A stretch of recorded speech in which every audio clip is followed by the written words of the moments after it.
सोलापुर में हुई बेमौसम बारिश के बाद मंत्री आशीष शेलार सोलापुर दौरे पर है। इस दौरान शेलार ने मीडिया से बातचीत की और बताया कि बेमौसम हुई अतिवृष्टि से जिले के 400 से अधिक किसानों को भारी मात्रा में नुकसान हुआ है। नुकसान का जायजा लेने हेतु मंत्री ने खुद किसानों से मुलाकात की। साथ ही मंत्री ने प्रभावित किसानों को जल्द शासकीय मदद पहुंचाकर उन्हें राहत देने की बात रखी। सुनिए गौर से मंत्री आशीष शेलार इनका आगे का बयान कर।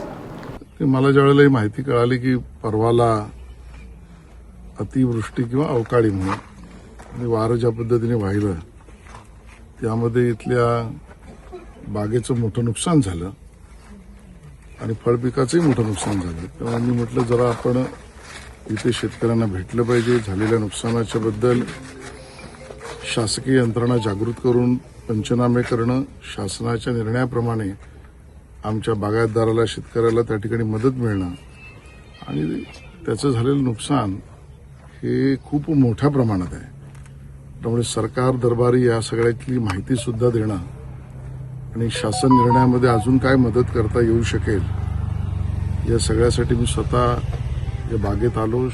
आमचे 60 शेतकरी त्यांना भेटलोय आणि त्याचा बेदाणा जिथे सुकवला जातो त्या ठिकाणी सुद्धा मी भेट दिली आहे आणि कृषी मंत्र्यांना आणि मुख्यमंत्र्यांना याबद्दल मी अवगत करेन। मला आता प्रशासनातल्या अधिकाऱ्यांनी सांगितलं 400च्या वर शेतकऱ्यांचं नुकसान त्या ठिकाणी झालेलं आहे आणि हा अवकाळी आणि वादळी वाराच होता असं म्हणता येईल, कारण 30-40 मिनिटांमध्ये पूर्ण शेत झोपलंय, बाग झोपली आहे आणि त्या ठिकाणी असलेला पूर्ण माल जे आहे फळपीक आहे ते पूर्णपणे उद्ध्वस्त झालेलं आहे आणि आपण बघितलं तर लक्षात असेल की एका विशिष्ट भागातच ते झालेलं आहे आणि त्यामुळे निसर्गाच्या या पद्धतीच्या एका अर्थाने झालेल्या नुकसानाबद्दल शासनाला विचार करावाच लागेल, शासन विचारही करेल आणि त्यामुळे जे की 400च्या वर शेतकरी सुद्धा असे आहेत त्याबद्दल आणि बागायतदारांचे फळबागा ज्या आहेत त्याबद्दल शासनाने निर्णय करावा आणि जास्तीत जास्त जी मदत आहे ती करावी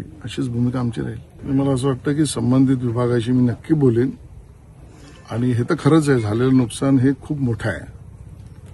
आताची परिस्थिती ज्या पद्धतीने प्रतिकूल परिस्थिती जगात सुद्धा आपण पाहतो आहोत त्या सगळ्यामध्ये आपल्या शेतकऱ्याच्या अशा निसर्गाच्या एका अर्थाने मी असं म्हणेन निसर्गाचा जो लहरीपणा आहे किंवा त्याच्यातनं आलेलं जे नुकसान आहे यात अजूनही शेतकरी आमचा प्रचंड मेहनत करून जे काम करतोय, जसं तुम्ही म्हणालात की या ठिकाणी पाण्याच्या किंवा सिंचनाच्या दुर्भिक्षाचा विषय असताना सुद्धा ज्या पद्धतीने हे फळबाग उभी केली आहे तर जास्तीत जास्त मदत कशी करता येईल याबद्दलच मी कृषी मंत्री आणि मुख्यमंत्र्यांशी बोलेन।